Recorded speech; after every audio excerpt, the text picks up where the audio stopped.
And when you do these double bonds, sometimes you end up with a choice of which one to move. And you find out that you're going to have to display it in two different ways. And that's what resonance is. This happens frequently in the case of allotropes. What's an allotrope? Different molecular form of the same element. Ozone is O3. Regular molecular oxygen is a diatomic, O2. In the ozone, when you draw it, you end up putting a single double bond in. Which one do you pick? You can't say that one versus the other is better because all of those oxygens look the same. So why should I be able to say it's always the one on the left or always the one on the right?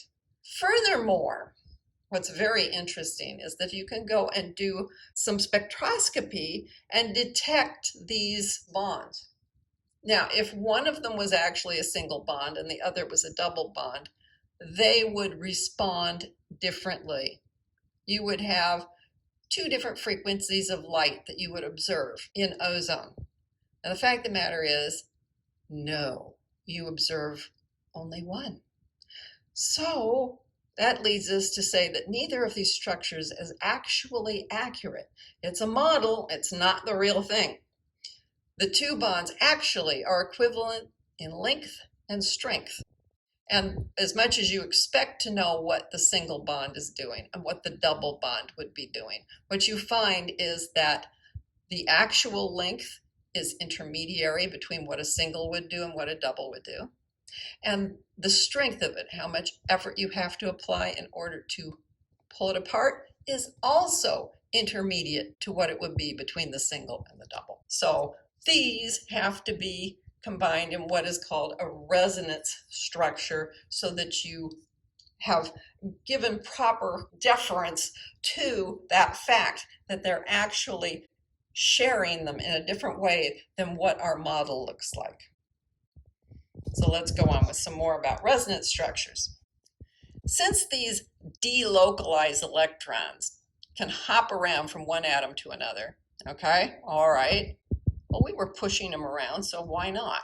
Okay, all right, well, we'll think of it that way. If we were to draw a nitrate ion using Lewis structures, you can see that this is what you would draw. Now notice, this is just a little detail, I normally put a full bracket on it. They just put one corner of one bracket and then they put the sign up there. That's a little easier to typeset. But, you can use either, full bracket or just this partial bracket with the sign there, all right? So what we're trying to do is still use Lewis structures, but make deference to what reality actually is.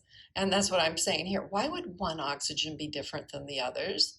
There's no good reason for that.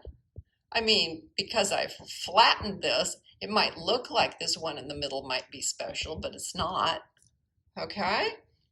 So it could be that this isn't the double bond, that they are back here. That lone pair is back here. And at the same time, well, why would this lone pair be there? It could be here. That would give you this structure. So there are three resonance structures for nitrates. So you can see we have it in the upper position, the left position, or the right position. And these, in between the three different structures, these are the resonance arrows, and you'll notice they're double-headed. We're just saying it can convert between these, and the actual reality is some average of all of this. That's what's going on.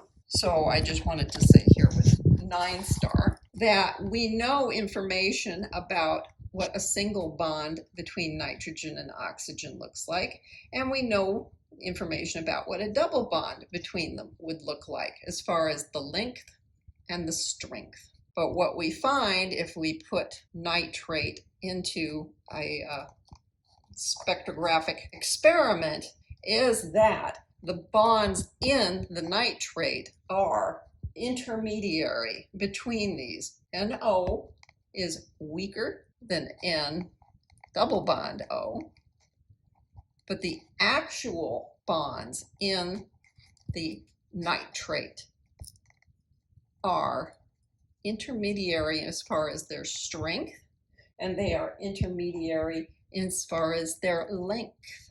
But this is longer, and this is shorter, and the actuality in between. So I apologize for the wall of text, but this is summarizing what we were talking about. The resonance, you can have more than one Lewis structure with the same arrangement of the atoms, but the electrons are attached somewhat differently, right?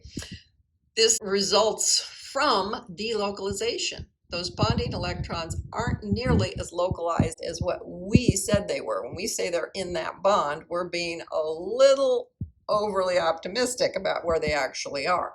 And the resonance stabilization means that the whole energy of the electron is less if it can spread out and be more than one place within that atom. So that's why it makes the molecule more stable. So if you have single and double bonds and multiple atoms, of course, then you're going to have a higher likelihood of having to do a resonance structure situation. And we had to come up with it. Resonance had to be hypothesized because experiment said those bonds weren't actually different. We're sitting there drawing them as if they are, but the experiment says no, reality is different than our theory, and we have to modify our theory at least.